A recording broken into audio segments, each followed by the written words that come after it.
In this video, I'll show you how to fix to call allow WhatsApp access to your microphone. If you're frequently getting this problem while you're trying to call someone on WhatsApp, then here's how you can actually fix this problem. But before you start the video, if you're new to this channel, please give it a thumbs up and subscribe to my channel because it really helps me out.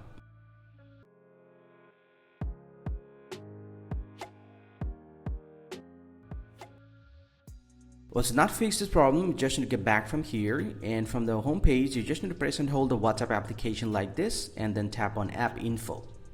And from here, you just need to scroll down, tap on app permissions, and you'll get to see there are not allowed section. We haven't allowed the call, camera and others options. So what you have to do, you just need to select all these and you just need to allow all this option one by one.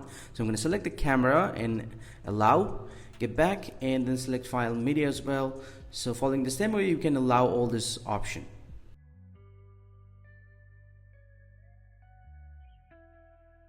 And once you have allowed all the permission, you just need to get back from here and force close the WhatsApp application and then reopen the WhatsApp.